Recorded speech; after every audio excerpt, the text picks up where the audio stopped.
transmitiendo.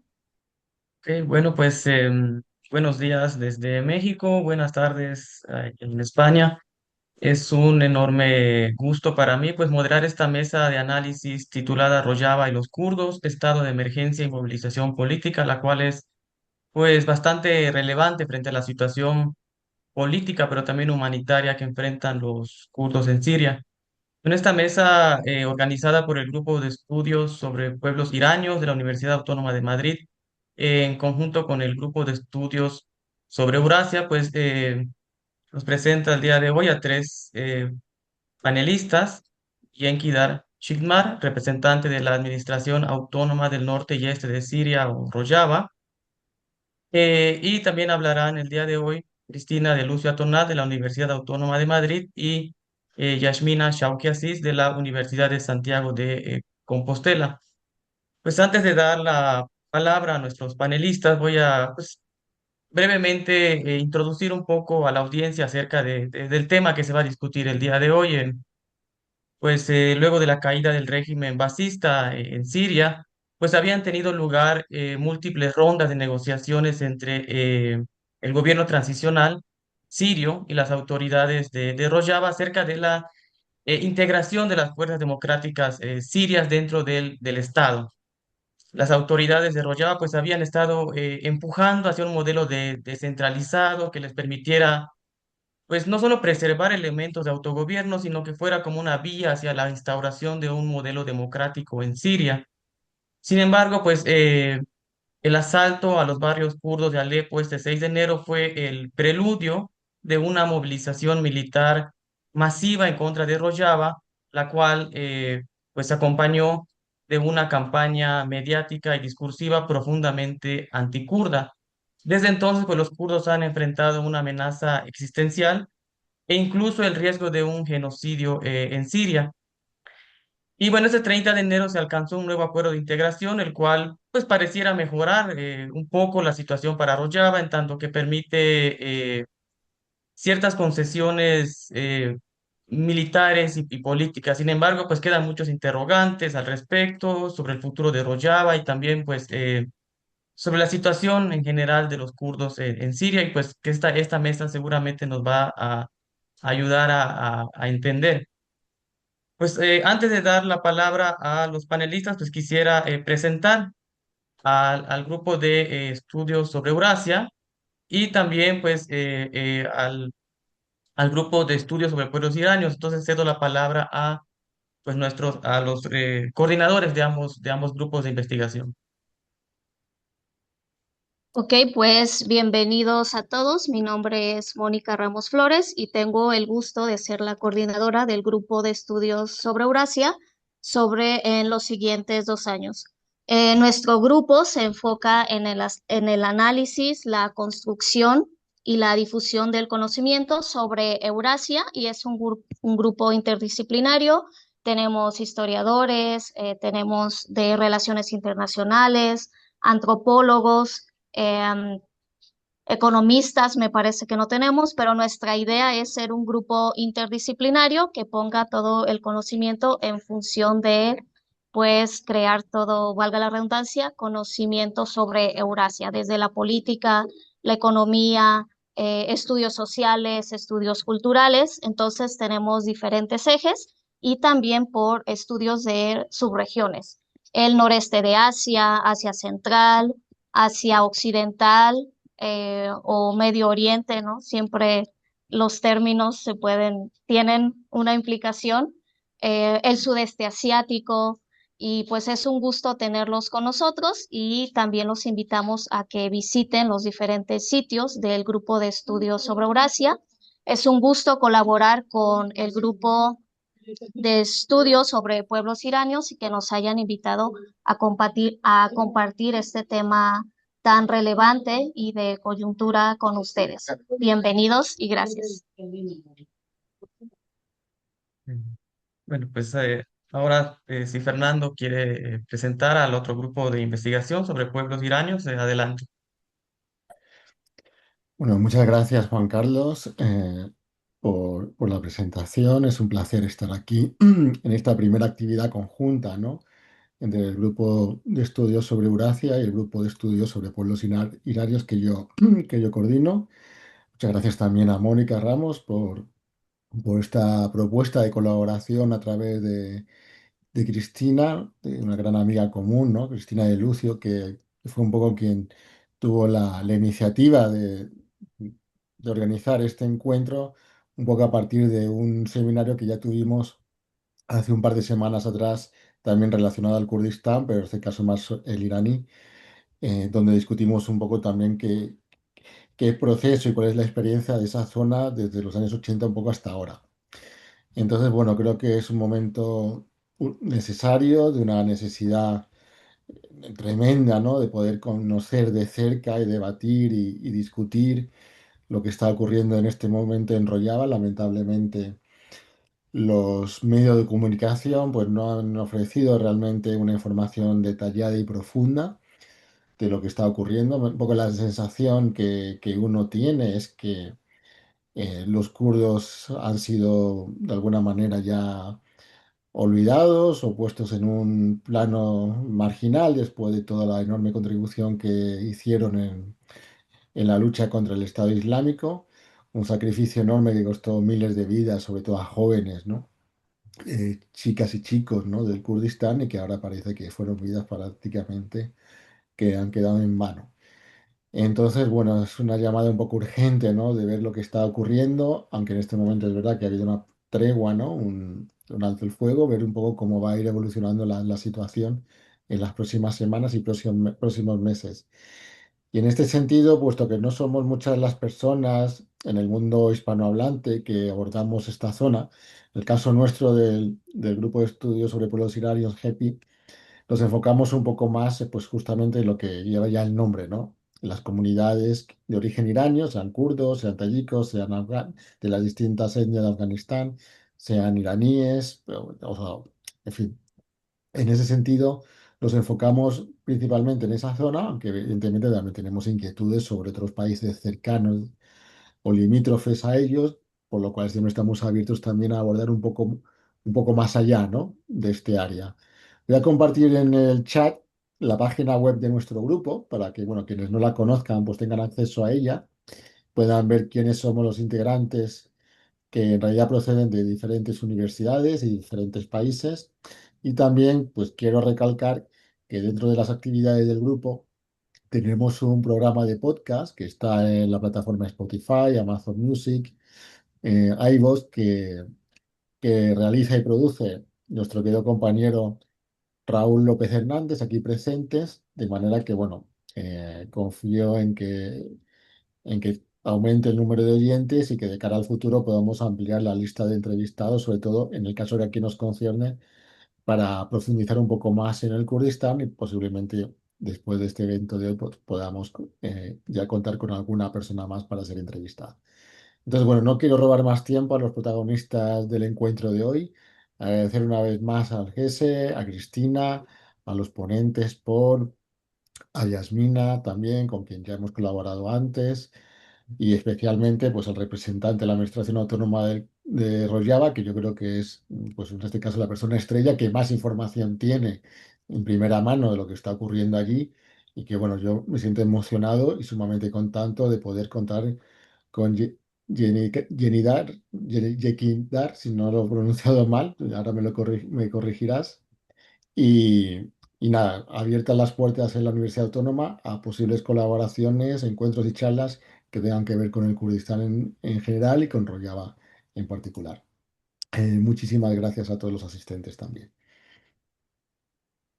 Bueno, pues muchísimas gracias a ambos por sus palabras y bueno, por estas valiosas iniciativas que son estos dos grupos de investigación. Y yo, igual, sin más preámbulo, pues, cedo la palabra a Yenkidar, quien nos va, representante de la Administración Autónoma del Norte y Este de Siria, o Rojava, pues para que nos hable acerca de lo que está ocurriendo ahí. Entonces, adelante. Muchas gracias por la invitación. Es un placer para mí estar aquí entre gente buena.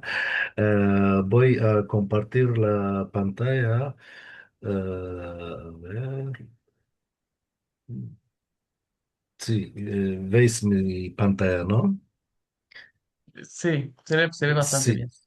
Vale, voy a hablar un poco sobre la opresión y la violencia contra los kurdos en Rojava, un poco para el público, que gente que, y luego voy a hablar sobre la cosa actual que está ocurriendo.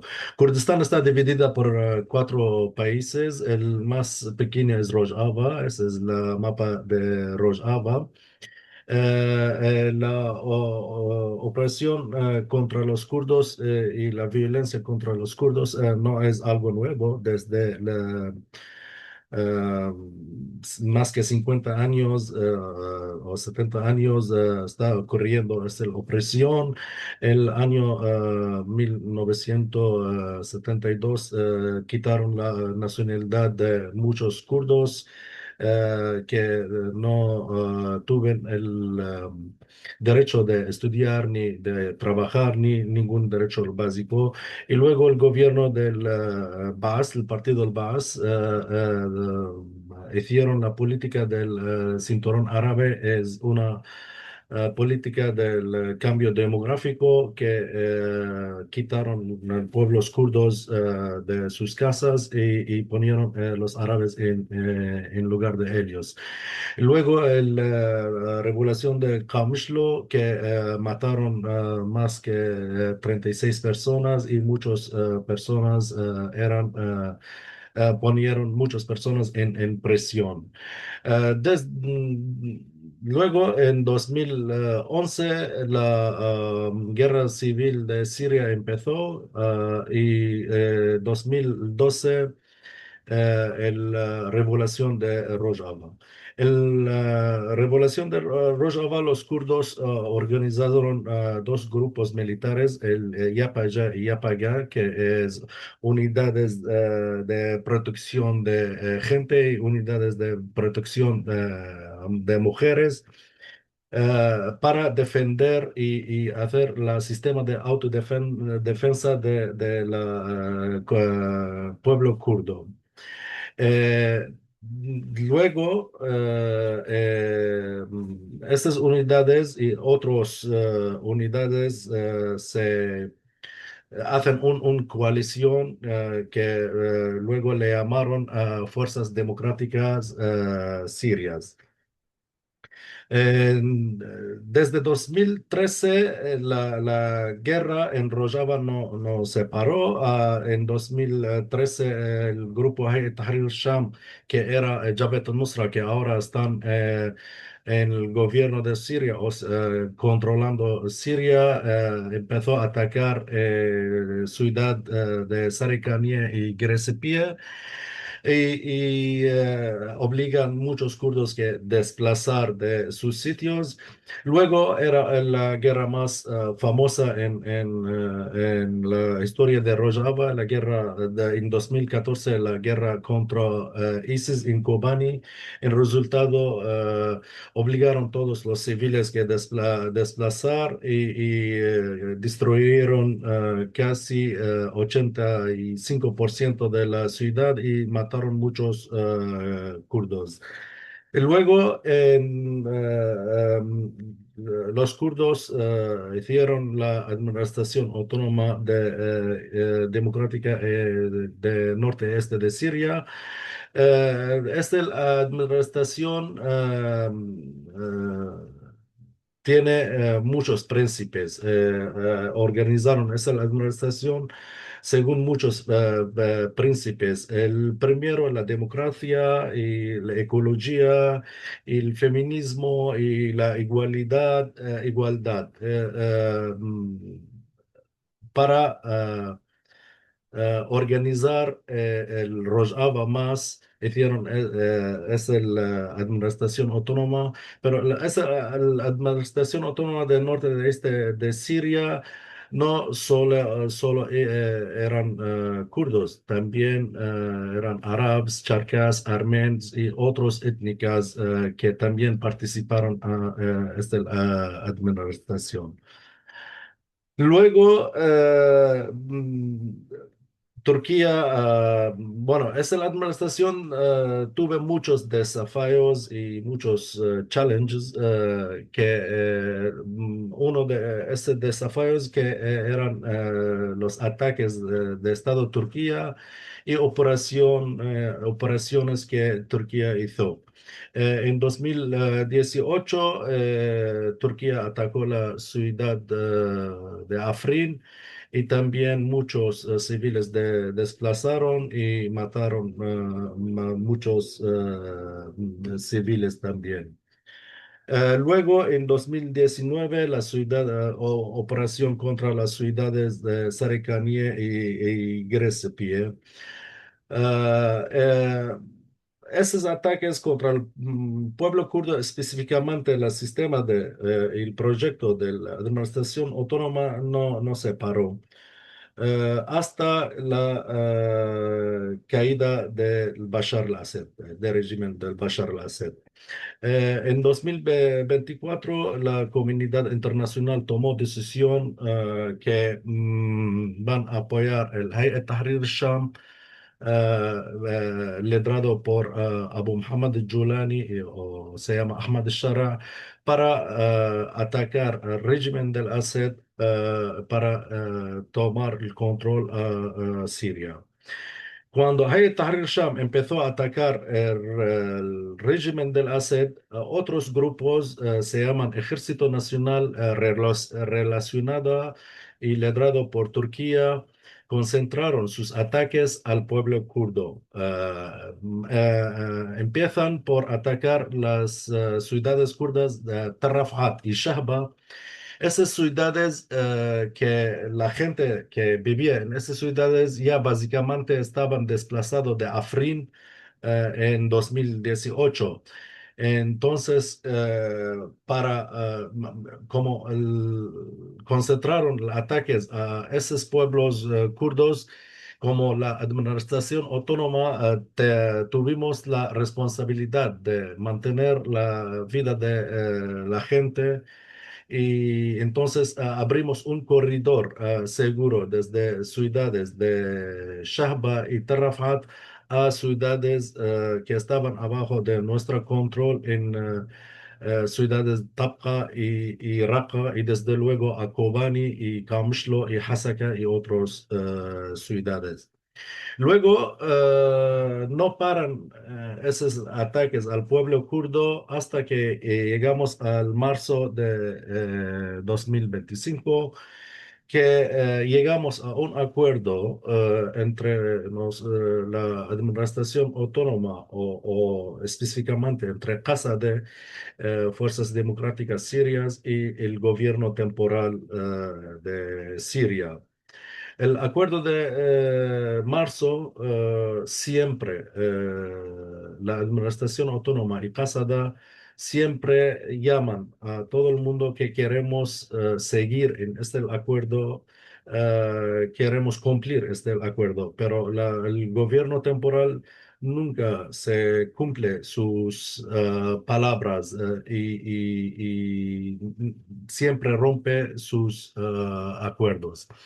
Entonces, hasta mm, tuvimos como diálogo, negociaciones, tal, hasta el 6 de enero del 2026. Justo después que el Estado de Israel y el gobierno temporal de Siria tuvieron una reunión en París, justo después, 2 días, empiezan a atacar los barrios kurdos, Shah Maksud y Ashrafia. Y este es una señal muy clara, para nosotros es muy claro que en esta reunión entre Estado de Israel y entre el gobierno de Siria y también por existencia de Turquía, el Estado turco, que llegan a un acuerdo que dejan el norte de Siria para los turcos y el sur de Siria para Israel. Por eso Israel empieza a ocupar más zonas en Golán y también Turquía empieza a meter, apoyar grupos que son relacionados, liderados por Turquía, que están en el ministerio bueno, están abajo del control del ministro de Defensa de Siria. Turquía empieza a apoyarlos y empieza también a atacar directamente con sus aviones sin pilotos, como los aviones del Bergdar, y dan orden al gobierno de Siria para atacar pueblos varios kurdos en Alepo, Shah Masoud y Ashrafia. ¿Qué pasó en Shah Masoud y Ashrafia? Ellos empiezan a alrededor los dos barrios que ya estaban básicamente arrolladas y empiezan a atacar centros civiles, hospitales y matan muchos civiles. Vimos todo en los vídeos, imágenes, quitan cabezas de los kurdos, usan palabras del odio, usan violencia extrema. Matan una luchadora kurda y le tiran su cuerpo del edificio, quitan corazones y muchísimos violencia y matanza. Pasografía es casi un genocide contra los kurdos. Como administración autónoma, vimos la situación es muy complicada en Shah Masoud y Ashrafia y vimos que es imposible poder defender y luchar contra este ataque es muy apoyada por Turquía y por muchos grupos yihad. Entonces tomamos una decisión que dejamos los barrios del Ashrafia y Shia Maksud. Desde luego, el gobierno temporal de Siria y por apoyo de Turquía no pararon aquí. Empiezan a atacar, bueno, eh, otros eh,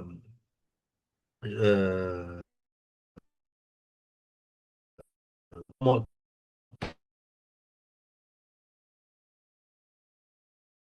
más que nada verde, Sarikani y Geresepi. Y aquí en esta zona verde es eh, Afrin.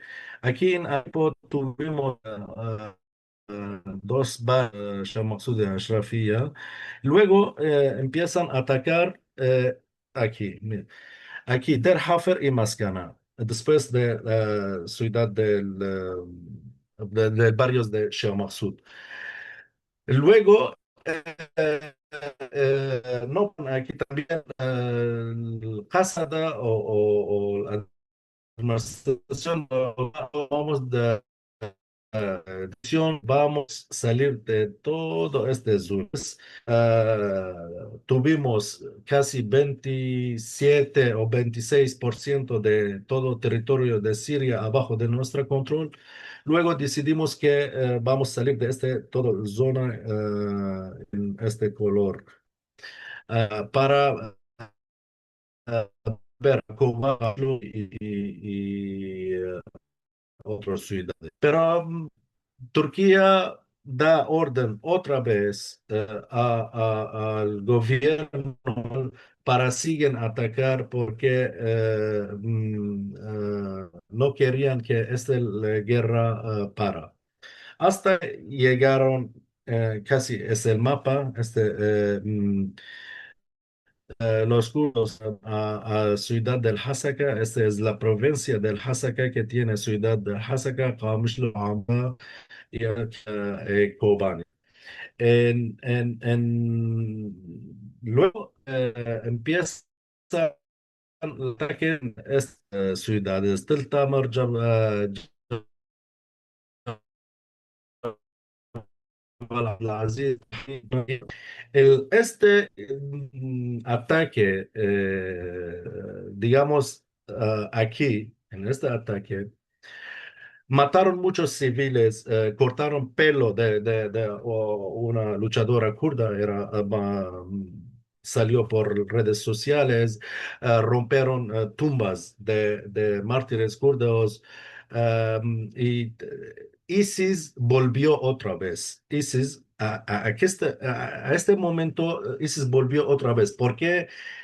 Sin vergüenza, sin tener timidez, llevaron en ciudades de Raqqa, o una ciudad de Raqqa se llama Al-Karama, el bandera de ISIS. Y libraron muchos miembros del ISIS que estaban en presión abajo de nuestro control, porque son la misma mentalidad o la misma ideología. Entonces libraron muchos prisioneros del ISIS. Y ese es muy peligroso, no solo sobre la zona.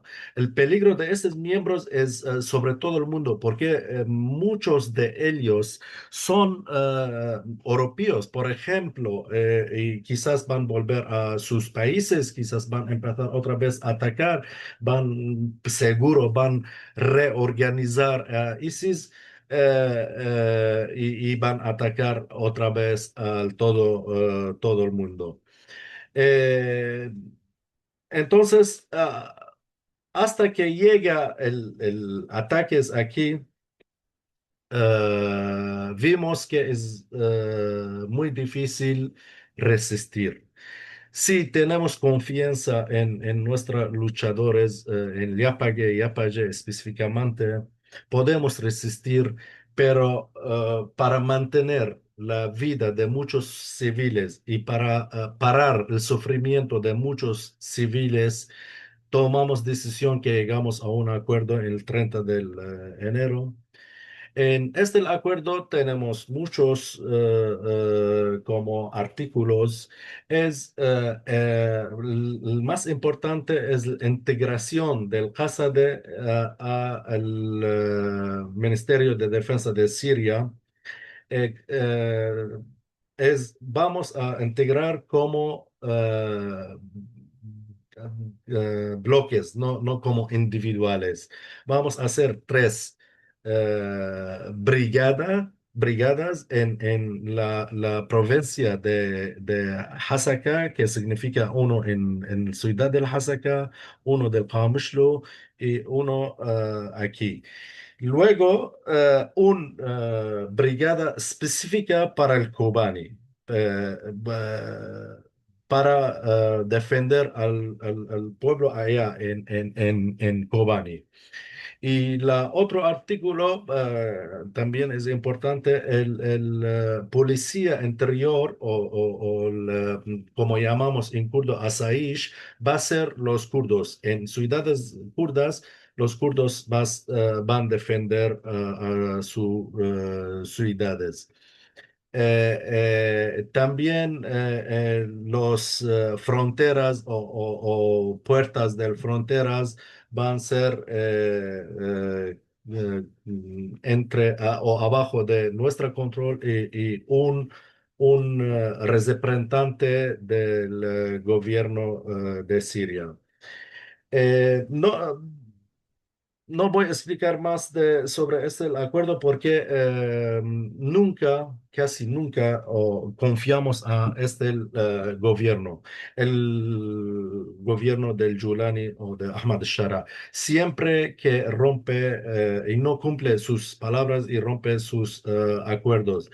Ahora estamos preparados para cualquier ataque también.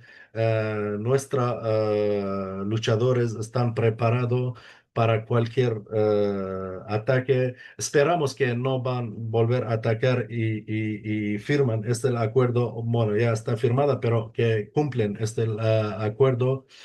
El más importante aquí es mantener vidas de civiles y parar el sufrimiento. Todavía la gente en Rojava está sufriendo mucho.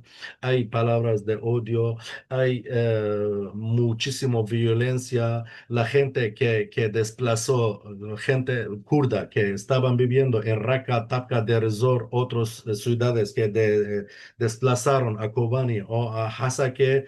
Ahora, cuando querían volver, no podrían volver porque sus casas están robadas, están destruidas, están ocupadas. Muchos árabes ocuparon las casas del kurdo Kobani todavía. Desde el acuerdo hasta hoy, casi 26, 27 días, todavía está arredada.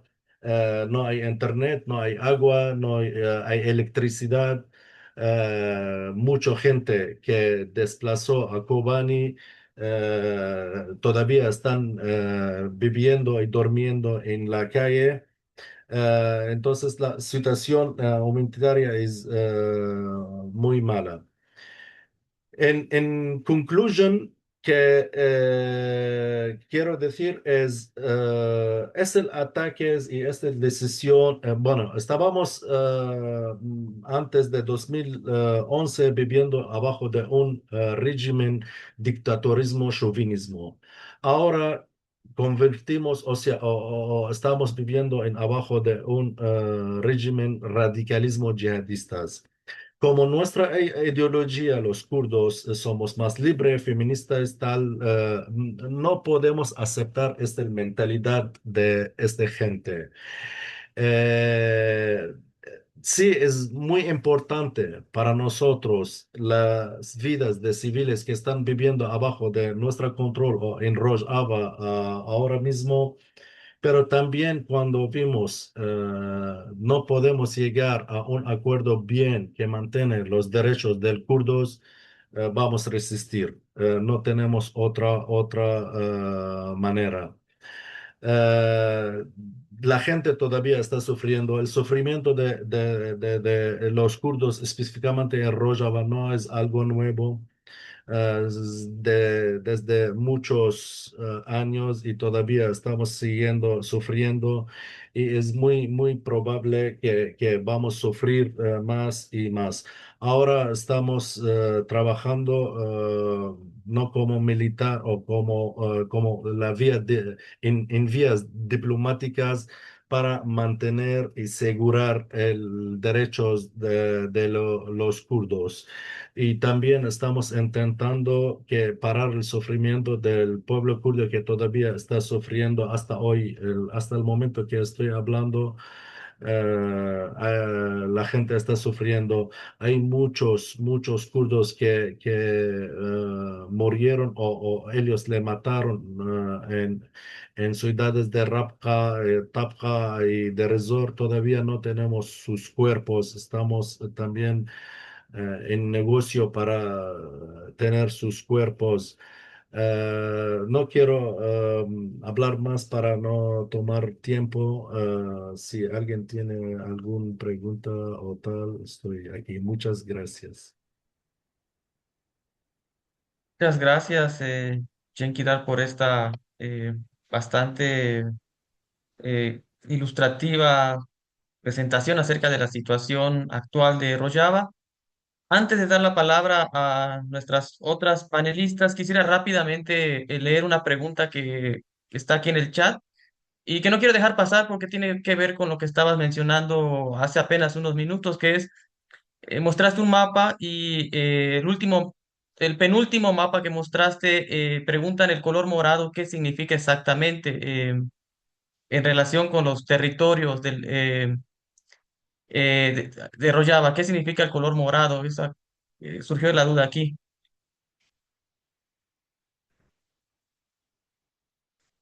Creo que Perdona, está. estaba quitando. Sí, sí, Celeste. Sí, el color morado significa que está abajo de nuestro control, pero ahora hay integración según el acuerdo.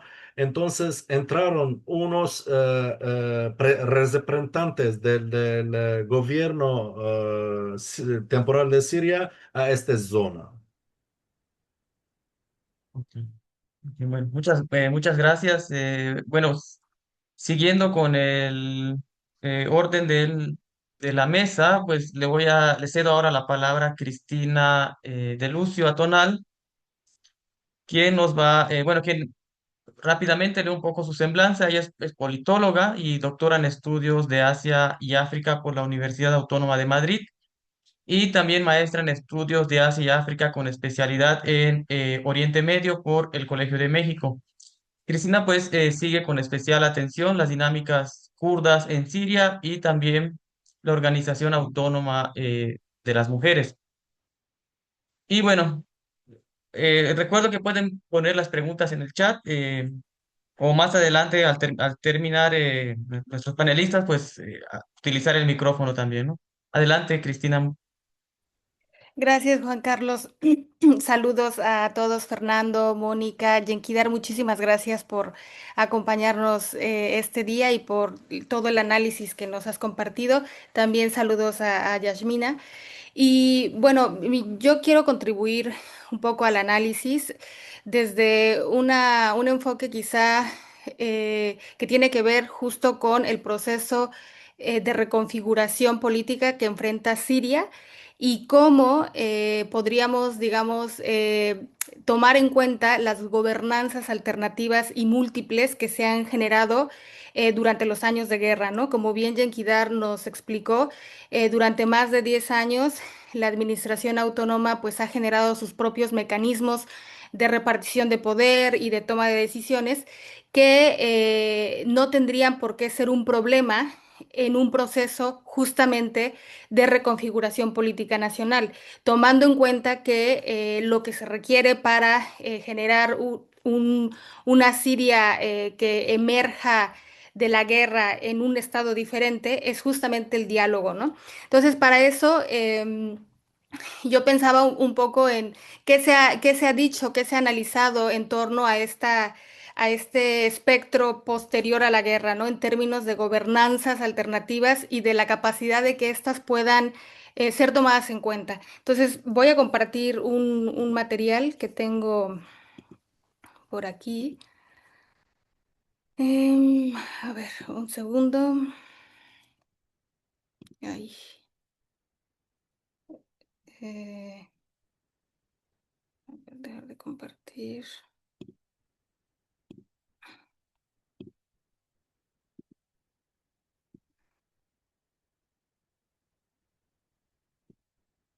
Ajá, ahí lo pueden ver. Solo voy a ponerlo completo. Uy, yo no veo nada. Ay, ay, ay, no.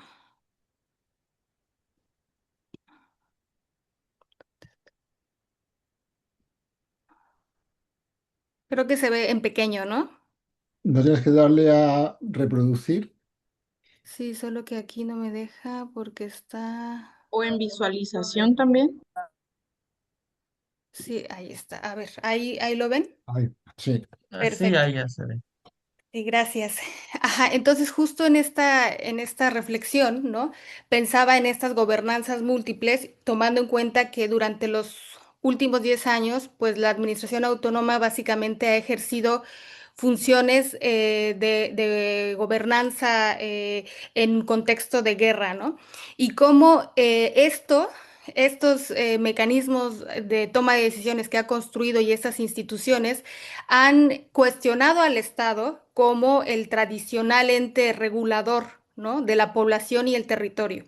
Entonces, este trabajo que se dice, escuchaba a Yanquidar y todo el proceso que nos compartió, tan complejo, ¿no? Que se desarrolla en un contexto de intervenciones constantes por parte de Turquía, de un entorno generalizado de guerra en el resto del país y también de asedio por parte de grupos como el Estado Islámico, como Arab-Sharquía, como diversas milicias. O sea, en ese entorno de hostilidad, se da, ¿no? La construcción de un proceso alternativo. Entonces, por supuesto que en un contexto de guerra, la emergencia de actores diversos es parte, ¿no? De la propia disputa del poder, ¿no? O más bien de los vacíos de poder o de los vacíos que se dejan, se quedan, ¿no? A propósito del conflicto.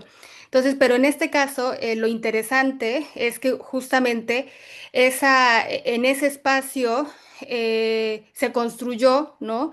Un modelo autónomo cuyo carácter participativo, pues es atípico de entrada en el país, ¿no? Bajo un contexto autoritario de Bashar al-Assad, de la familia al-Assad en general, pero también en la región, ¿no? Entonces, parte justo de estos principios en los que se ha sostenido el proyecto de autonomía, pues tiene que ver con la participación, ¿no? Con este intento de descentralizar la toma de decisiones a través de las comunas, a través de toda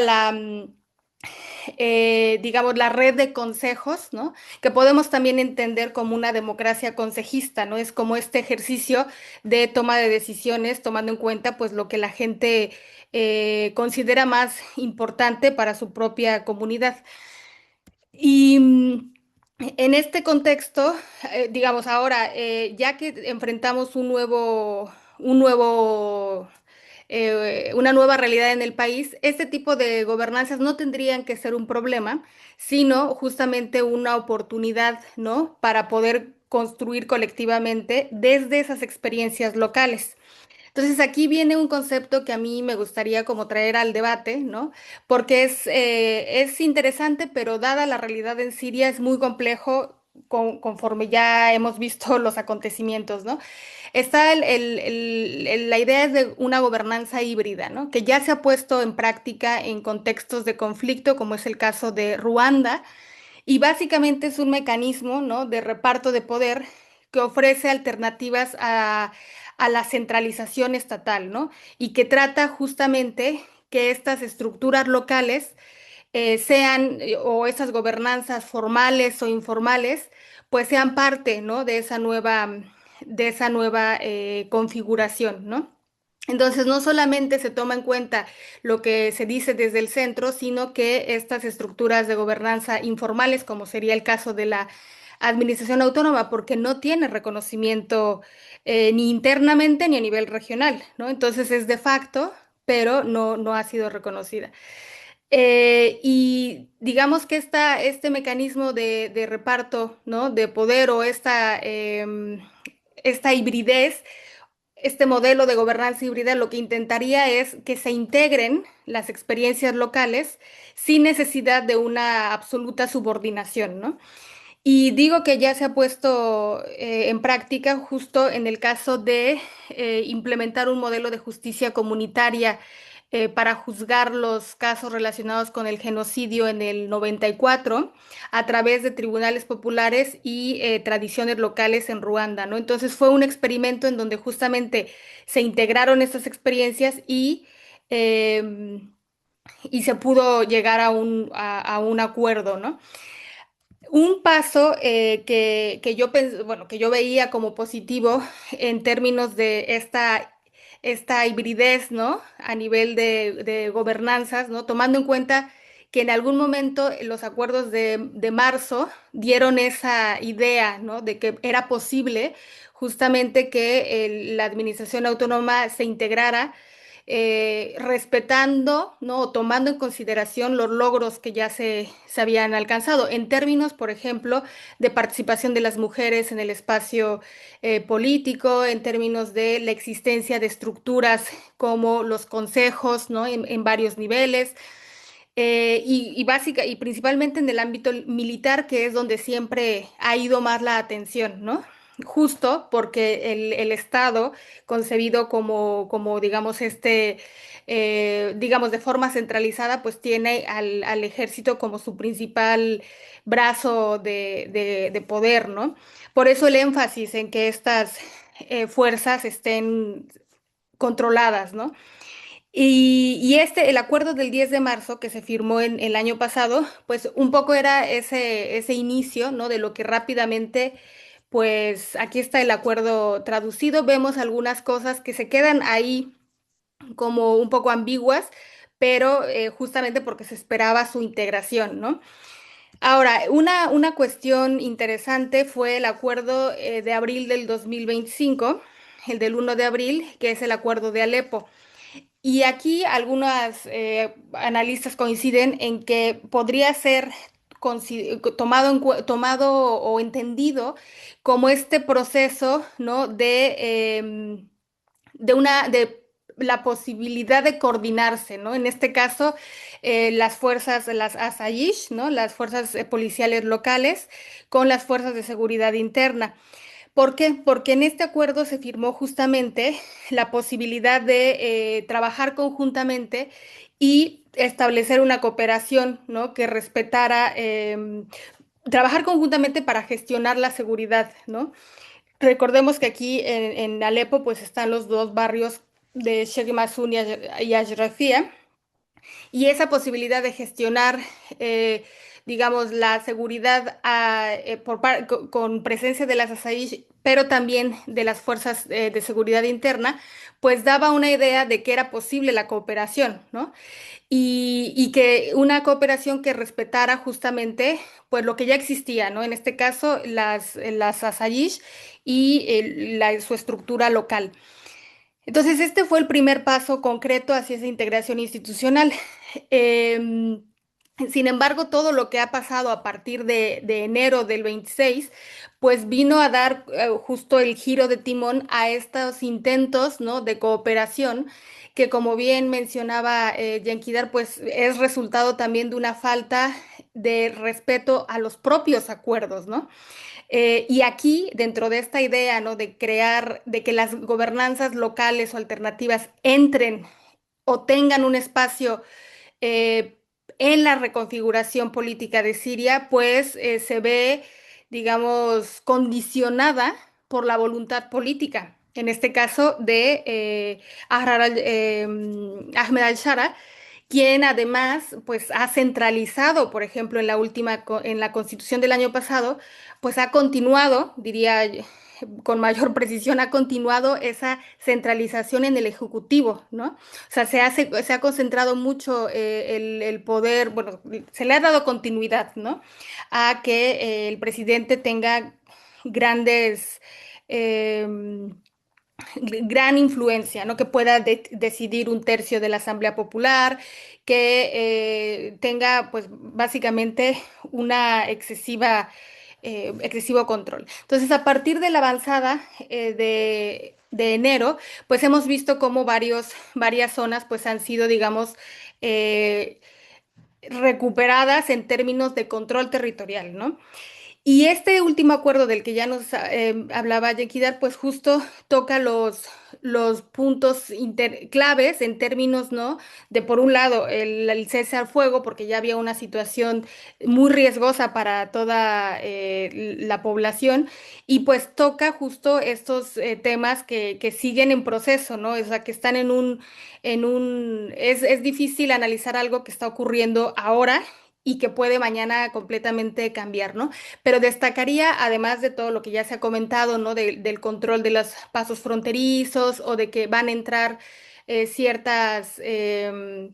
las fuerzas de seguridad a ciertas zonas kurdas o que se van a mantener ahí las Asayish. Bueno, todo ese proceso de justo de, de una correlación, ¿no? De fuerzas en términos de seguridad se ve marcado por la asimetría de poder, ¿no? Es decir, si bien en un inicio los acuerdos del 10 de marzo se podría entender que tanto las fuerzas democráticas sirias como la administración tenía, digamos, más posibilidades, ¿no? De negociar en términos de mantener de entrada los derechos de la población kurda y de todas las comunidades de la zona, pues después de toda esta avanzada muy violenta, por lo que digamos, la asimetría, ¿no? En términos de que no es reconocida como un estado, digamos, o no tiene en la balanza no tiene esa capacidad de negociación como lo tendría quizá una entidad configurada de otra forma, lo cual no digo que sea negativo, sino que es una simetría real, ¿no? Entonces ahora eso se ha agudizado, ¿no? Se ha agudizado porque pues vienen ya de un desgaste eh, que ha cobrado por la vida de miles de personas. Ahora, el asedio de Kobane también es muy significativo y muestra un doble discurso, ¿no? En este proceso, porque mientras se llegan a acuerdos o públicamente el presidente, el interino Ahmed al-Shara, da mediante un decreto presidencial, que es importante distinguirlo de constitucional, ¿no? Porque a través de un decreto presidencial reconoce los derechos del pueblo kurdo, ¿no? O da una serie una comunicación de cara al exterior de reconocer su estatus e incluso tocó el tema de la nacionalidad que les fue despojada en los 60, ¿no?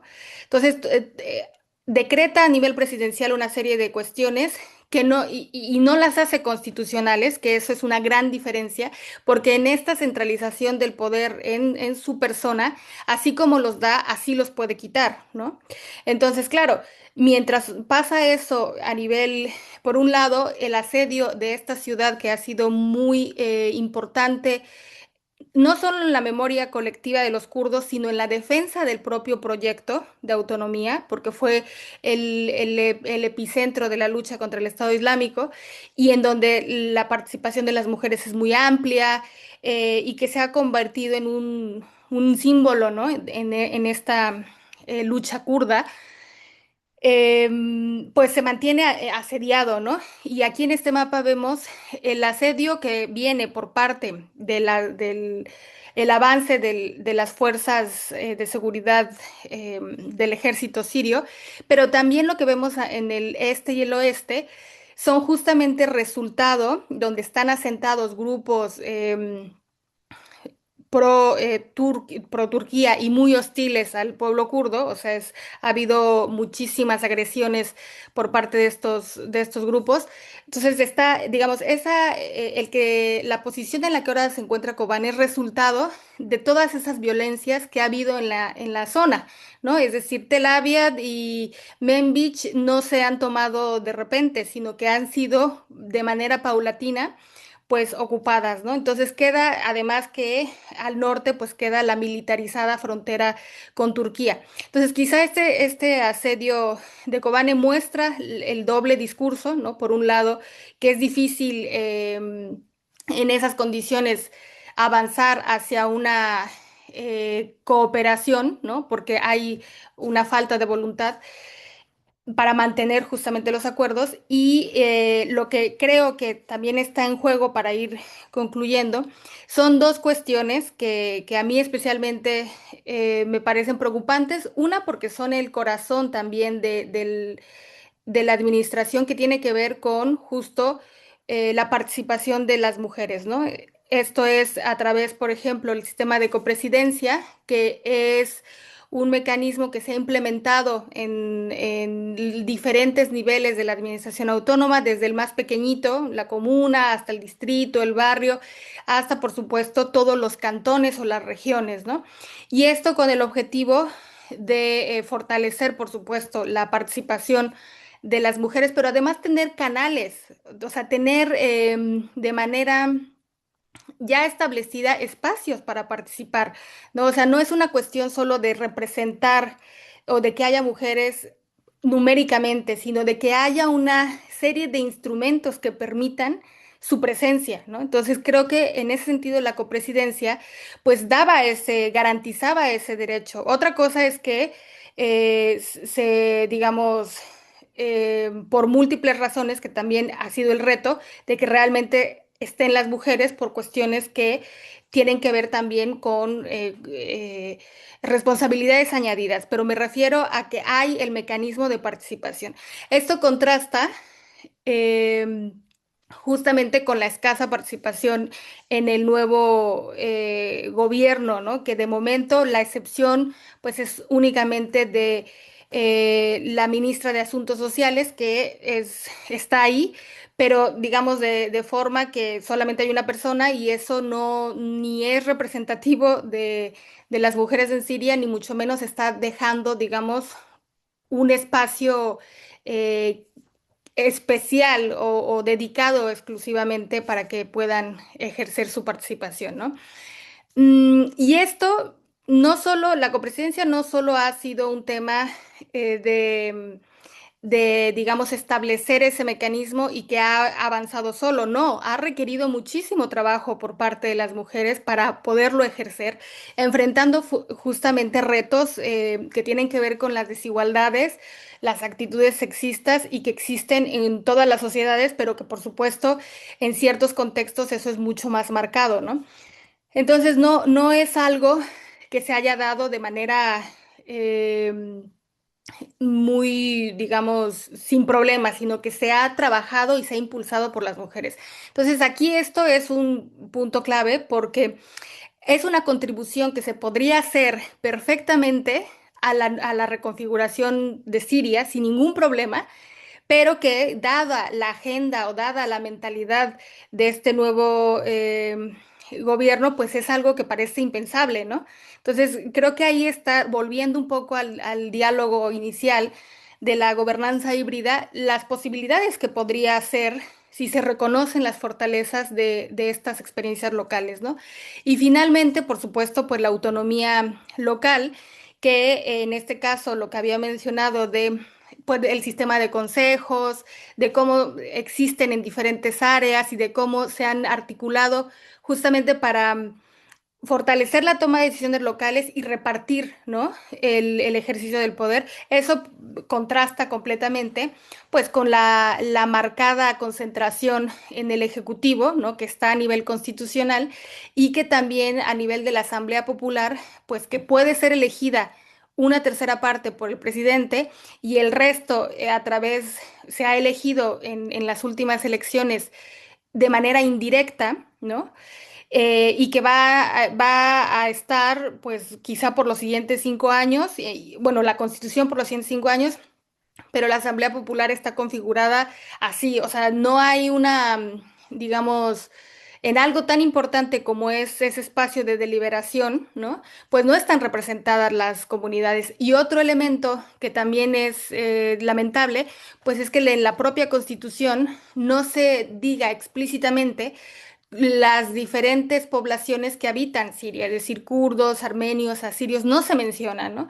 Entonces, eso va de la mano con esta cuestión de aquello que se podría retomar siempre y cuando hubiese, por un lado, la voluntad de hacerlo y dejar claro que es posible, ¿no? O sea, que lo que se está pidiendo desde la administración autónoma de reconocer de entrada los derechos de la población kurda y no solamente, ¿no? Sino de todos los que viven ahí, es también el derecho a ejercer pues la capacidad de enunciarse políticamente, ¿no?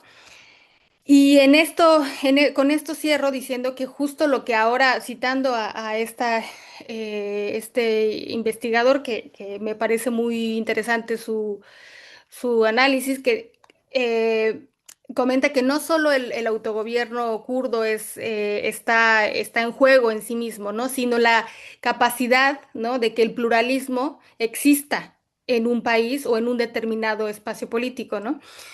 Y si esto no sucede, no solamente digamos, no implicaría que es un fracaso kurdo, ¿no? en sí mismo, sino que la región continúa, ¿no? o continúa reproduciendo este tipo de visión nacionalista, una agenda islamista, una agenda que lamentablemente pues no da cabida para otras gobernanzas y otras formas de existir, ¿no? Entonces creo que esta cuestión es central porque porque tiene y preocupa, porque si no, digamos, si no se atienden en este contexto de qué es lo que realmente está en juego, pues el día de mañana esto no lo para absolutamente nadie, ¿no? En tanto que ya no existen ni siquiera esos contrapesos al interior del propio país. Entonces yo con esto cierro y continuamos por aquí. Gracias. Bueno, pues muchas gracias, Cristina, por estas pues, reflexiones tan interesantes acerca de los pues, mecanismos que podrían retomarse para trazar una ruta política que reconozca la diversidad en Siria. Y bueno, pues ahora daría la palabra a nuestra tercera panelista, Yashmina Sauki Aziz. Eh, sí, bueno, sí, adelante, tienes la palabra, Yashmina. Hola, buenos días al otro lado del charco y buenas tardes aquí en España, aunque de buenas tiene poco, desafortunadamente por el clima. Debo de felicitar a los dos compañeros que han hecho unas ponencias estupendas, tanto Cenk Idar, que nos ha dado una perspectiva interna de la situación en Rojava, como Cristina, que ha dado una visión de política, sobre todo interna. Y yo, retomando un poquito al hilo de lo que expresó Cristina, me gustaría hacer una semblanza de las relaciones regionales e internacionales más próximas a la zona del Kurdistán en Siria. Como es sabido, el Kurdistán tradicional se ha dividido en 4 países de manera totalmente aleatoria entre Irán, Irak, Siria y Turquía. Quizás de los 4, bueno, hay otras partes más pequeñitas en otras partes en otros países un poquito más alejados, pero de estos 4 países, Siria quizás es el país en el que Kurdistán es más pequeño y está más fragmentado, más separado entre sí los diferentes emplazamientos. Y esta situación de Rojava no es aleatoria, deriva evidentemente de un proceso histórico inconcluso y que, como muy bien comentó Cristina, tiene tendencia a repetir los mismos errores una y otra vez, y deriva también evidentemente de las influencias trascendentales de los países de la zona. Evidentemente no es tampoco casual que se haya producido este ataque por parte del gobierno provisional de Siria, recordemos que es provisional todavía, en manos de los islamistas seguidores de Ahmed el-Shara, ya que hemos visto un proceso por el cual Israel desmanteló prácticamente todas las estructuras chiitas de la zona, desde el sur del Líbano pasando por Siria e incluso pues, atacando a propio Irán, lo que ha debilitado mucho el posicionamiento de los chiitas y ha fortalecido el de los sunitas. También tenemos que recordar que el anterior gobierno de Damasco, el liderado por la familia al-Assad, era de origen alauita, una minoría de tendencia pro-chiita. Por lo tanto, digamos que la mayoría limitada de los sunitas se encuentra ahora en el poder bajo la dirección o bajo la batuta de los islamistas. Tampoco es casual, porque evidentemente a todos ha sorprendido que en noviembre y diciembre del año pasado, de 1924, perdón, porque estamos en el 26, se hubiera producido un ataque tan efectivo, rápido y fulgurante por parte de las tropas de HTS, de Harakat al-Tahrir al-Sham, liderado por al-Julani, Ahmed al-Shara, como queramos llamarlo, en tan solo un mes. Evidentemente deriva mucho del cansancio de la población, que lleva desde el año 2011 en una guerra civil, sumida en una guerra civil, pero también deriva fundamentalmente de las estrategias de los países de la zona. Como muy bien ha comentado Cenk Idar, tampoco es casual que el último ataque a la zona del Kurdistán en Siria se llevara a cabo después de la reunión que tuvo lugar entre el gobierno provisional de Siria y los representantes de Turquía y evidentemente con la presencia de Israel. Es curioso porque Israel siempre ha mantenido unas relaciones internacionales muy buenas con los kurdos, por lo menos con los kurdos de Irak, y entendemos que hay otros intereses detrás de esta colaboración que enfocan desde mi punto de vista a Irán. Dicho esto, digamos que en este momento el país que era quizás uno de los más fuertes por influencia con sus proxies en la región, que era Irán, ahora mismo se encuentra defenestrado y además amenazado por parte tanto de Estados Unidos como por Israel de sufrir ataques, y que amenaza, si se complican mucho las cosas, en producir una guerra regional. El debilitamiento, vuelvo a decir, del sector chiita en la región ha propiciado que los turcos, que siempre han ambicionado liderar o controlar por lo menos toda la zona en rivalidad con Arabia Saudita y Qatar últimamente, pues se han aprovechado este momento para ayudar al gobierno provisional de Siria para debilitar a los kurdos de Kobane, que por otra parte ellos consideran que es una amenaza existencial muy importante por la vinculación teórica entre, digamos, la ideología procomunista, socialista, confederalista de la EPG y la IPJ en connivencia con el PKK proscrito y que ahora mismo también está en negociaciones con Ankara. A mí, sin embargo, me gustaría resaltar que he visto declaraciones, o por lo menos comentarios por parte de diferentes instancias en el que los kurdos de Siria no han percibido o no han recibido apoyo de los kurdos de las otras zonas de la región, ¿no? Evidentemente los kurdos del PKK, no, de Turquía, están muy controlados y ahora mismo en un proceso de negociación y reconstitución y probable, no sabemos todavía cómo se va a arbitrar su gobierno, si con una autonomía. Por lo tanto, están muy debilitados y además muy controlados por el ejército de Turquía, por lo que no puede manifestar directamente su apoyo a los hermanos de Siria. Por lo que respecta al Kurdistán, al gobierno regional del Kurdistán de Irak, tanto la población que ha salido mayoritariamente de manifestaciones, tanto en la ciudad de Sulaymaniyah como en Arbil, incluso bajo condiciones de nieve bastante importantes, en apoyo a los kurdos de Siria.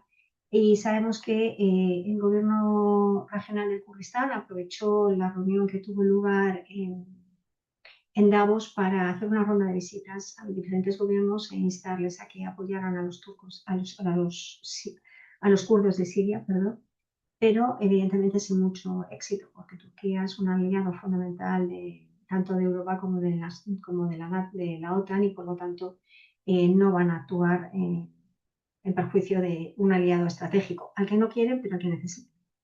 Y por lo que respecta a Irán, pues ya sabemos que los kurdos de Irán están liderando en cierta medida las revueltas contra el gobierno de Teherán y están sufriendo bajas muy considerables, de las que no tenemos información directa, pero a mí me ha llegado de forma indirecta que, por una parte, los kurdos de Turquía ahora mismo están expectantes, dado la avanzada edad de Erdogan, y parece ser que esta paz y tranquilidad que aparentemente se observa en la superficie en Turquía no están, sino todo lo contrario. Hay bastantes movimientos de revueltas y en el Kurdistán de Irán 3/4 de lo mismo. Por lo tanto, tienen problemas internos tan importantes que no pueden manifestar su apoyo directo a los kurdos de Siria. La clave está ahora mismo en la voluntad del gobierno de Damasco de querer integrar de manera pacífica y reconocer los derechos a los kurdos de Siria, un poco como se ha hecho en Irak, ¿no? Que eso sería el ejemplo a seguir. Evidentemente, el carácter islamista radical del gobierno de Ahmed el-Shara, a pesar de que haya intentado dar una pátina democrática y ahora se ponga un traje de chaqueta y corbata, sigue llevando la barba de los yihadistas, ¿no? Entonces la situación es diferente a la de Irak, que evidentemente, bueno, pues tiene una trayectoria histórica diferente con una influencia occidental muy, muy, muy destacada. Yo no soy nada optimista. La verdad es que los antecedentes siempre han sido muy malos. Ya sabemos la legislación de 1962 que mencionaron Jenkidar y Cristina, pues privaron a los kurdos no solo de la nacionalidad, sino de derecho a poder recibir asistencia médica, pero no les privaba de su obligación de participar en el ejército sirio, por ejemplo, estas contradicciones que se producen, ¿no? O la prohibición de poder hablar en kurdo o utilizar nomenclaturas kurdas, tal y como pasa en Turquía. Si efectivamente consiguen que se mantenga un pacto de colaboración complicado y difícil, como también pasa con el gobierno regional de Kurdistán e Irak, pues tenemos esperanzas de que los kurdos de Siria puedan alcanzar cierta paz, que es lo que queremos todos. Pero yo quisiera terminar esta breve ponencia, porque no quiero robarle tiempo a las personas que están asistiendo y que probablemente quieran hacer preguntas. Me quedo con la idea del pacto de marzo del 2025, 1 de abril, firmado en Alepo, que ha mencionado Cristina y que ha mencionado Jenkidar, que tienen reminiscencias muy claras al Tratado de los 14 puntos de 1970, que se firmó entre el gobierno de Bagdad y bueno, en aquel momento el líder del PDK, Mullah Mustafa Barzani, y que evidentemente fue traicionado. No se cumplió en absoluto y dio lugar a una segunda guerra civil siria en los años 70. Los kurdos no se pueden fiar, los antecedentes son tremendos y yo creo que desafortunadamente la única opción de realmente de conseguir mantener todo este maravilloso proyecto que nos explicó Cristina de autogobierno depende en gran medida de la influencia occidental y sobre todo estamos hablando de Estados Unidos, que ha sido el aliado fundamental de la zona y que ahora mismo no está en absoluto interesado en los kurdos, no les interesa para nada. Entonces, salvo que ocurra un cambio trascendental en Washington dentro, bueno, pues en un periodo breve, tendremos que aguardar por lo menos 3 años a que cambie la política a nivel internacional. Muchas gracias a todos.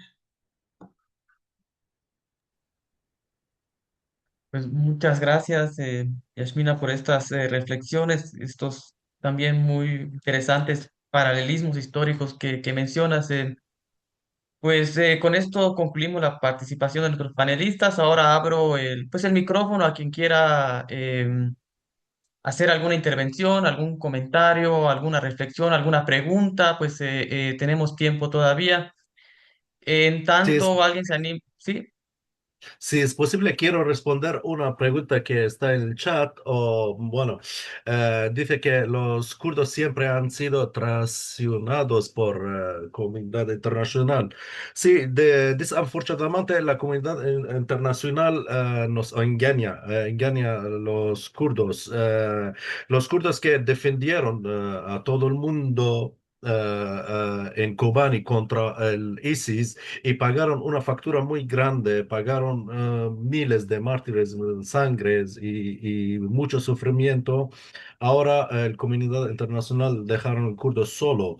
La comunidad internacional no le importa derechos humanos y de vida de civiles, le importa su beneficio y le importa el beneficio económico tanto como geopolítico. Por ejemplo, el Bashar al-Assad era un dictador y mata muchos gente, muchos civiles en Siria. Ni intervinieron hasta que vieron un beneficio por el Estado de Israel e intervinieron. Porque el Estado de Israel, en caída del Assad, quería que cortar el mano de Irán en toda la zona. Justo a cabo del ataque de Israel al Hezbollah y Hamas o Hezbollah en Líbano, empezaron a apoyar el Hayat Tahrir al-Sham o el Julani para a controlar todo Siria. Entonces apoyaron un mentalidad yihadismo, radicalismo contra el democracia, por ejemplo. Eh, eh, Siempre el comunidad internacional no le importaba derechos de minorías o también vimos ataques también a alawistas y durzistas, no solo kurdos. Antes del kurdos en el ataque Tartus y Sueda atacaron alawistas y atacaron durzistas y nunca el comunidad internacional dijeron nada. Ahora con los kurdos también dejaron los kurdos solo. La otra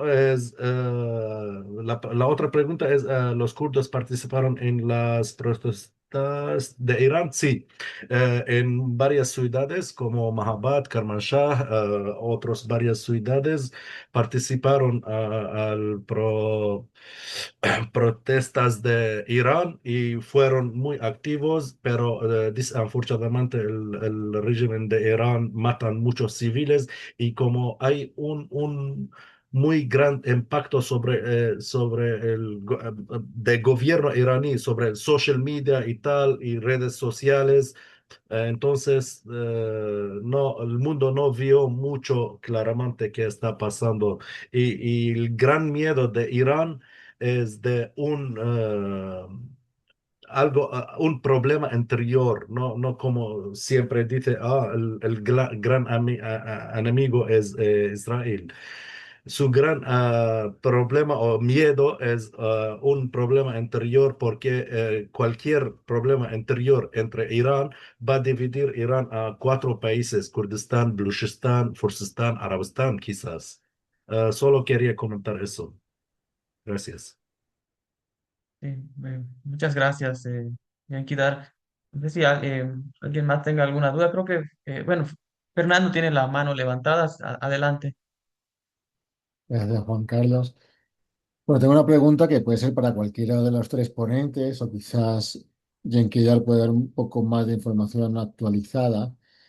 Y me gustaría saber cuál es la posición del Kurdistán iraquí, del KRG, en este momento con Rojava. ¿Está habiendo apoyos por parte del Kurdistán iraquí? Ya sabemos que hay un solo paso fronterizo por donde normalmente ha pasado la ayuda en todos estos años, ¿no? Al norte. Pero ahora mismo el Kurdistán iraquí está enviando material humanitario, está apoyando con armas. En fin, ¿cuál es el papel del Kurdistán iraquí Sí, justamente en este terrible momento? sí, la verdad, no solo Kurdistán iraquí, todos kurdos alrededor del mundo, incluido los kurdos en Europa también, hicieron un gran trabajo que dieron push a la comunidad internacional y a todo el mundo. Y específicamente el Kurdistán iraquí, siempre desde el frontera de Semalka, mandan muchos camiones de agua, o sea, elementos de la vida diaria y apoyo económicamente y dinero, pero armas no.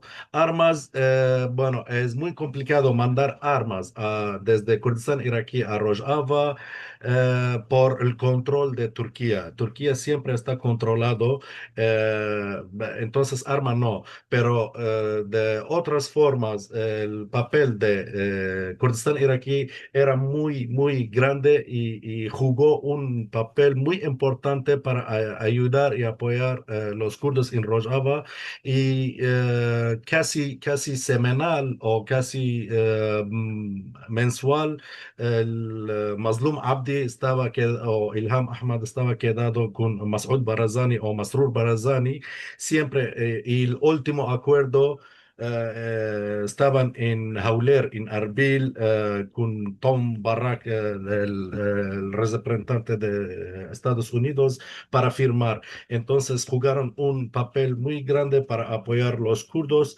y todavía hasta hoy están apoyando camiones del elemento de vida diaria, están entrando a Kobani. No, lo siento, al cantón Jazire, que es el Hasaka y el Qamishlo. Pero el problema es en Kobani. Entre el Kurdistán iraquí a Kobani, el camino está corto. Entonces, no hay camino para mandar este elemento. El gobierno temporal de Siria está alrededado a Kobani y todavía está alrededada Kobani. Entonces, la situación de Kobani es peor que en otras ciudades. Pero el último quiero decir, todos los kurdos de Turquía, de Kurdistán iraquí, de Europa, bueno, en Irán están, bueno, un poco lejos, jugaron un gran papel para ayudar los kurdos. Muchas gracias, Yenkidar, por tu respuesta. Si me permites, Fernando, simplemente decirte que me consta que, como ya dije en la pequeña ponencia, que además de la ayuda humanitaria, sé que el gobierno regional de Kurdistán está haciendo gestiones importantes a nivel internacional para apoyarlos. Lo que pasa que, como sabemos, Hawler Arbil tiene una situación complicada porque tiene que mantener un equilibrio, por una parte, llevarse bien con Bagdad, lo cual es muy difícil, y mantener tranquilo al norte a Turquía, porque de vez en cuando también les lanza algunos bombardeos. Pero me consta que tanto por parte del PDK como en la UPK pues están haciendo gestiones a nivel internacional para ayudar a Rojava. Sí, sí, lo siento, he olvidado el papel política que es más importante porque el Masoud Barzani era, bueno, siempre estaba en contacto con todos los como, partes que tienen rol y estaba en Vaticano para quedar con el Papa para hacer o pedir ayuda para la gente de Rojava. Ujú. No sé si alguien más tendrá otra pregunta, comentario o alguien quiera agregar algo más. No sé, Cristina, ¿quieres complementar algo a lo ya dicho? Juan Bueno, pues Carlos, a mí me gustaría, aprovechando el espacio, Perdón. preguntarle a nuestros ponentes e incluso incluirte a ti, Juan Carlos, ¿cuál es la percepción o la forma en que se ha mostrado la situación de los kurdos en los últimos meses e incluso en estos últimos días en los medios de comunicación? Retomando un poco, y le digo al público o a los que nos acompañan, nuestro compañero Juan Carlos hace un par de semanas, una semana, publicó una entrada en el blog de GESE sobre la posibilidad de un genocidio de los kurdos en Siria. Entonces, me gustaría que nos dijeran más sobre ese tema, cómo se ha presentado en los medios de comunicación a nivel internacional, porque parece que otras noticias como sobrepasan el tema y se le ha dedicado poca atención. Gracias. Muchas gracias, Mónica. Bueno, yo más bien dejaría que, aprovechando a los panelistas, que ellos pues den su punto de vista. Yo nomás, en esa entrada, yo nomás advertía el riesgo frente al lenguaje discursivo, mediático, profundamente anticurdo que vimos en Siria y en otros mainstream mediáticos, ¿no?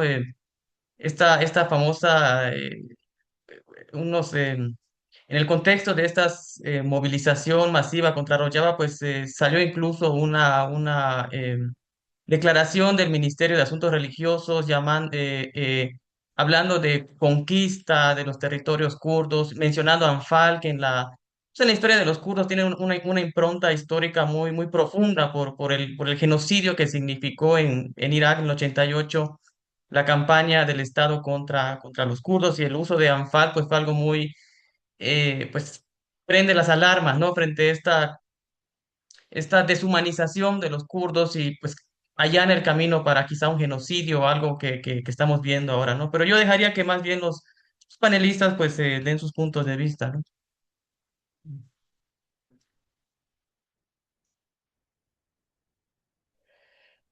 Sí, bueno, aprovechando la pregunta de Moni y también justamente retomando lo que Juan Carlos escribió en esa entrada y comentó ahora, pues quizá esta narrativa anticurda, ¿no? Que se ha fortalecido muchísimo en redes sociales, principalmente del espectro más como bueno, de algunas, bueno, de varias, viene de varios lados, ¿no? Pero al interior digamos, de Siria, pues ha sido muy fuerte, pero también la oposición, digamos, lo contrario, que tiene que ver con la movilización de la propia comunidad kurda, ¿no? Dentro de todo Kurdistán como fuera, ¿no? En la diáspora. Entonces hay como dos lados, ¿no? Por un lado sí que es verdad que hay estas narrativas que incitan al odio, ¿no? Y que son muy preocupantes porque lo que hacen es polarizar, ¿no? Polarizar absolutamente cualquier debate. Y, y en contraposición, pues se ve también el fortalecimiento pues, de la comunidad o de la solidaridad, tanto entre kurdos como de, digamos, las y los amigos que han acompañado, ¿no? A las varias luchas del pueblo kurdo. Entonces creo que siempre está esas partes, ¿no? Por un lado, quienes buscan polarizar, ¿no? Y quienes buscan que sea más bien a través del odio, ¿no? que se vea al otro, ¿no? Justamente como desde este rechazo de ni siquiera comprender qué es lo que quieren, sino solamente rechazarlo o negarlo o todo mal, generar un, digamos, malinterpretar las propias intenciones frente a quienes buscan justo tejer lazos de solidaridad con los diferentes pueblos, ¿no? que luchan y se manifiestan.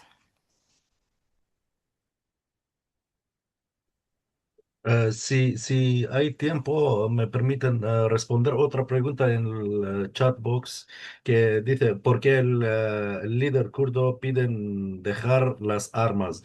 Bueno, eh, en Rojava, ningún líder que pide dejar armas, pero sí en el caso del Bakur, que es Kurdistán de Turquía, y específicamente Abdullah Öcalan, el líder del PKK, tomó decisión entrar a un proceso del paz, porque ya está luchando desde mucho y tomó decisión que entrar un diálogo con el gobierno turco para mantener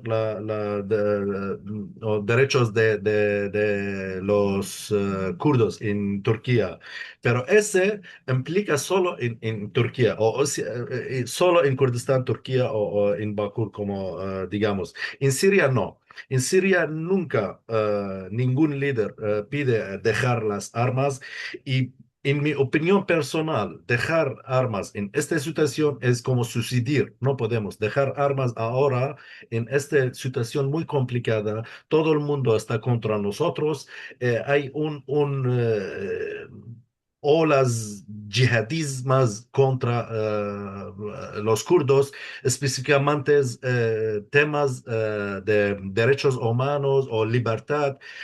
Como ustedes saben que nuestra gran parte del ejército son feminismos, son mujeres. Tenemos el sistema del copresidente.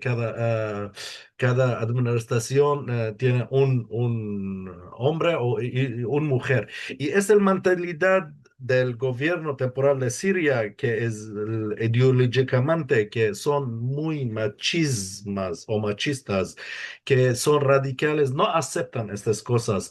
Entonces, puede ser atacarnos otra vez por ese es de uno de estas razones o cualquier razón. Entonces, en Rojava, ningún líder que pide dejar armas, y en mi opinión personal, no vamos a dejar armas.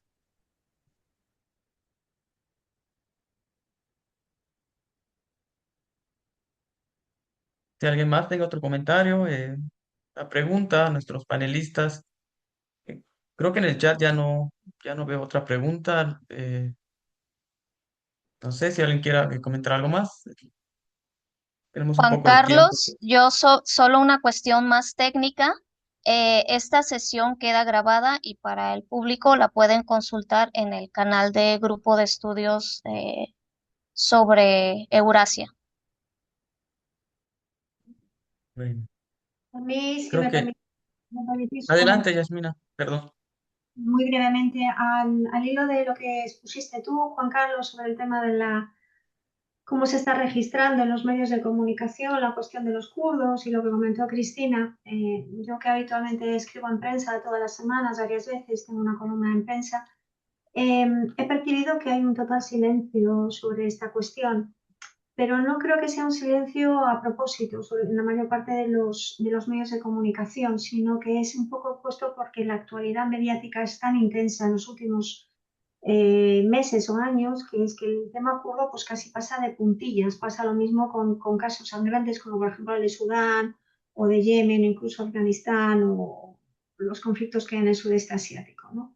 Yo no creo que sea, es cierto que hay un cierto silencio mediático impuesto evidentemente por Siria y por los que están a favor del gobierno de Siria y también por Turquía, pero en las redes sociales, por ejemplo, si uno observa, hay el movimiento a favor de los kurdos es intensísimo, y no solo por los propios kurdos de las diferentes zonas y los que están en la diáspora, sino por muchos movimientos de solidaridad. Incluso ha habido alguna declaración en el Parlamento Europeo a favor de los kurdos de Rojava y la necesidad de defenderlos porque ellos en su momento hicieron una labor muy importante frenando Daesh, ¿no? Entonces, yo creo que es un silencio un poco impuesto porque las noticias son abrumadoras, hay muchísimos casos que llaman más la atención y tocan más de cerca.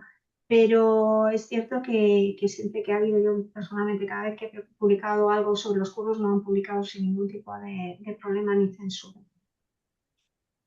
Podría ser Ok, mejor, mucho. claro. Muchas gracias. Bueno, hay una pregunta más, acaba de aparecer una pregunta más, la voy a leer. Y ¿Qué sobre pasó en el referéndum? Sí, adelante, Yenkidar, si quieres comentar algo. sí, sí, quiero comentar algo. Desafortunadamente, ¿qué pasó? Es todo el mundo, incluido los amigos de los kurdos, o sea, cuando digo todo el mundo, el papel más grande o más poderoso es de los Estados Unidos. eh, l- Pararon este referéndum o lucharon contra este referéndum. Entonces, el resultado de este referéndum salió más de 96% al favor de la independencia. Lo siento, no me sale esa palabra, no hablo bien español. Eh, eh, el resultado fue 96% o más el favor de la independencia, pero el poder internacional o el poder de la comunidad internacional le paró. Ahora ya terminó este referéndum, pero todavía eso no significa que los kurdos ya no quieren la independencia. Muchos kurdos sí quieren, pero están ahora como parando. No entró al práctica este el, referéndum. Vuelvo a intervenir, lo siento. Adelante, claro. Que además somos parte de mi tesis doctoral, pues estoy un poco más al día. Este referéndum, yo creo que estará de acuerdo conmigo, Yenkidar, que ningún kurdo está en contra de la independencia de Kurdistán, todo lo contrario. En cualquier parte, en cualquier país, todos los kurdos estarán a favor de la independencia de Kurdistán y la independencia de cualquier región momentáneamente. Lo que pasa es que, en concreto, el referéndum del 2017 en el gobierno regional de Kurdistán venía condicionada por una serie de cuestiones políticas internas dentro del gobierno regional de Kurdistán. Muy brevemente, en el Kurdistán hay un bipartidismo pactado, en el gobierno regional del Kurdistán de Irak hay un bipartidismo pactado desde el comienzo de los tiempos, por así decirlo, ¿no? Entre el PDK, el partido tradicional, el partido nacionalista kurdo, y después la Unión Patriótica del Kurdistán, que fue fundada en 1975. Esta alternancia, que derivó también de una guerra civil que hubo en el Kurdistán, en la región kurda del norte de Irak en aquel momento, de 1994 al 98, siempre ha habido una rivalidad histórica. En cualquier caso, llegaron a un acuerdo, se puso en marcha la autonomía, incluso durante el periodo de la guerra civil y después, en el 2003, tras la invasión estadounidense y de la coalición internacional y la aprobación de la Constitución iraquí del 2005, hubo unos procesos electorales autonómicos o regionales en Afganistán. ¿Qué pasa? Que, como en casi todas las constituciones, se ha puesto un periodo de mandato máximo por parte de los presidentes y los diferentes líderes de cada una de las regiones. En el caso del Kurdistán eran 2 mandatos como presidente máximo o 2 mandatos como primer ministro, cosa que en aquel momento a Massoud Barzani pues no le apetecía, quería seguir en el gobierno. Entonces tuvo la fortuna, entre comillas, de que Daesh invadió el norte de Irak y entonces, alegando una necesidad bélica imperiosa, se paralizó, se cerró el Parlamento iraquí, el Parlamento regional de Irak, y se mantuvo en stand-by hasta el 2017. Pero en el 2017 volvió a surgir el problema de que él no podía seguir gobernando, no podía seguir presentando su candidatura porque ya había terminado los mandatos. En un golpe un poco de mano para distraer a la opinión pública, convocó un referéndum incluso contra el criterio de los otros partidos políticos kurdos, porque veían que era una maniobra interna. Ello no fue óbice para que la asistencia fuera del 98% de la población, o sea, es decir, El 98% de la población que acudió a las urnas votó a favor de la independencia, ¿no? Pero no siguió adelante en primer lugar porque evidentemente no tenía el apoyo del gobierno estatal de Bagdad y tampoco el apoyo estadounidense ni el turco ni el iraní, porque lo último que querían es que el país se extendiera a una región kurda y que se creara una mayor inestabilidad. Bueno, no sé si te he contestado la pregunta. Gracias. Muchas gracias. Ya estamos casi sobre tiempo nomás. Bueno, si alguien, están llegando preguntas, entonces si alguien quiere rápidamente, quizá Genki, hablarnos un poco de cómo es la vida cotidiana en Rojava para la gente que Sí, permanece ahora ahí. sí, la vida, la verdad, es muy complicada y muy difícil. Por ejemplo, en Kobani no hay electricidad. La gente que tuvo petróleo ahora están usando unos motores cada día, casi una hora para cargar sus móviles. De todas formas, no hay internet estable. La gente que cerca a la frontera de Turquía para tener el internet de Turquía. La medicina ya está casi acabando. Muchos enfermos que tienen enfermedad que necesitan medicinas en las farmacias, las medicinas están poco a poco desapareciendo porque están acostumbrando y no hay manera de llegar a otras medicinas. Los kurdos de Turquía en Bakur intentaron mandar camiones de medicinas y de petróleo y de verduras a Kobani. El gobierno turco no dejó que entrar nada. A muchos niños murieron por el frío, que están viviendo en la calle o están durmiendo en unos coches y como tanta, específicamente en estos días en Rojava el tiempo es muy frío. Hay familias que desplazaron de otras ciudades como Sharm el-Sheikh, Tabqa, Raqqa, están en Kobani. Ahora el número de habitantes en Kobani es más que 600.000 de personas, es más doble que normal porque la gente desplazaron. Entonces, cada uno que conoce una familia están durmiendo en una habitación casi cinco o más cinco de personas. La situación es muy complicada. Estamos haciendo más que posible, que es muy importante que abren corredores seguros a Kobani para entrar elementos de vida diaria. Bueno, la situación en otra parte de Rojava, en la provincia del Hasaka o Qamishlo, es un poco mejor porque tienen el frontera con el Kurdistán iraquí que ya están entrando, pero no es perfecta, pero es mejor que Kobani. Brevemente, esta es la situación diaria. Muchas gracias, Yenkidar. Pues si alguien quisiera agregar algo más, si no, yo pues iría ya cerrando esta intervención, no sin antes pues agradecer a Cristina, Yasmina, Yenkidar por estas pues muy ilustrativas y interesantes reflexiones para comprender mejor lo que está pasando en Rojava y que bueno, afecta a la región en su conjunto. Le recuerdo que pues esta charla queda grabada y la pueden consultar después la página del grupo de estudios sobre Eurasia o en el grupo de estudios de pueblos iranios. Entonces ya la pueden consultar con más calma si quisieran, ¿no? Entonces no me queda más que agradecer y bueno, pues muchas gracias a todos y todas. Muchas gracias. Gracias, Juan. Muchas gracias a todos.